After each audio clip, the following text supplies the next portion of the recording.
এইসব দেখার পর তো একটা কথা বলতেই হয়, সিম্পাথি করার জন্য স্কাব্বো সেরা। মানে হালার বুয়া হজ করতে গেছে, হজ করতে গিয়ে অনেকদিন ভিডিও দেয় নাই, বাট অনেকদিন পরে একটা ভিডিও দিয়ে অডিয়েন্সকে যে এমন ইমোশনাল ব্ল্যাকমেল করছে যে অডিয়েন্স ভাবছে যে স্কাব্বো গেম ছেড়ে দিচ্ছে। এই টপিকে advance gaming, black Sakib and আরো বড় বড় রোস্টাররা ভিডিও মেক করে। তারপরে একটা ভিডিও দিয়ে ক্লিয়ার করে যে ভুলবশত সকল ভিডিও ডিলিট হয়ে গেছে, বাট ডিলিট হয়ে যাওয়া ভিডিও আবার ব্যাক আসলো কিভাবে? তাহলে স্কাব্বোকে আসলে চুতিয়া? এই বিষয়টা আজকের এই ভিডিওতে ফুল A to Z ক্লিয়ার করবো। তো ভিডিওতে লাইক দিয়ে ভিডিওতে দেখা শুরু করো।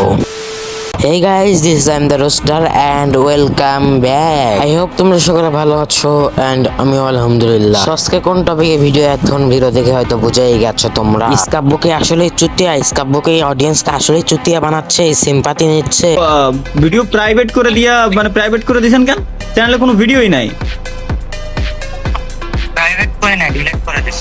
তো এখানে প্রশ্নটা হলো ডিলিট করার পর ভিডিও ব্যাক আসলো কেমনে? দেখো আমি তোমাকে বলি, ইউটিউবের একটা রুলস আছে যে তোমার ভিডিও যদি তুমি ভুলবশত ডিলিট করো, তারপরে তুমি ইউটিউবকে মেল করে যথেষ্ট পূর্ণ রিজন দিয়ে ভিডিওগুলো ব্যাক আনতে পারবে। মেল করতে গেলে যে কটা ভিডিও তুমি ব্যাক আনতে চাও ওই কটা ভিডিও লিংক শেয়ার করা লাগবে ইউটিউব কোম্পানিকে। স্কাব্বো 1800 ভিডিও লিংক কই থেকে পারলে? স্কাব্বোর কাছে তো এত ভিডিও লিংক থাকা সম্ভব না। ইমেলে হয়তো বলছে সকল ভিডিও ব্যাক দেওয়ার জন্য, এই জন্য ইউটিউব কোম্পানি ভিডিওগুলো হয়তো ব্যাক দিয়েছে বা অন্য কোনো রিজন থাকতেও পারে। দেখো সে আমার মনে হয় না হজ করে এসে মিথ্যা কথা বলবে। হজ করে এসে যে তার মধ্যে পরিবর্তন হয়েছে তার কথাবার্তা শুনলেই বোঝা যায়। আর আমি যে রিজনটা বললাম এইটা যদি সত্যি না হয় তাহলে স্কাব্বো তোর খবর আছে। পরবর্তীতে যায় যদি দেখি তুই সিম্পাথি মারানোর জন্য তুই ভিডিও প্রাইভেট করছিলি, এখন ভিডিও পাবলিশ করছিস, তাইলে বাজান আপনাকে নেক্সট ভিডিওতে এমন ঠাপানো সহ্য না করতে পারে তাল গাছের আগে ওইটা বসে থাকবা। আপনার কোনো ক্ষমা নাই, কারণ আপনি অডিয়েন্সের ইমোশন নিয়ে খেলা করছেন। যদি আপনি সিম্পাথি সুদানোর লাইগা আপনি ভিডিওগুলো প্রাইভেট করে থাকেন তাহলে আপনার বাজান খবর আছে নেক্সট ভিডিওতে। আর সকল রোস্টারের হাতে যদি ঠাপ না খাইতে চান তাহলে আপনি ইউটিউবে একটা ভিডিও দিয়ে সম্পূর্ণ বিষয় ক্লিয়ার করে দেন, নাইলে বাজান আপনার ঠাপ খাইতে খাইতে মরে যাবে। আর গাইস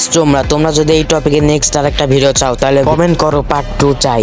সো এই ছিল আজকের ভিডিও। আজকের ভিডিওটা যদি ভালো লেগে থাকে ভিডিওতে লাইক দিয়ে চ্যানেলটাকে অবশ্যই সাবস্ক্রাইব করে দিও। বাই বাই, টাটা, আল্লাহ হাফেজ।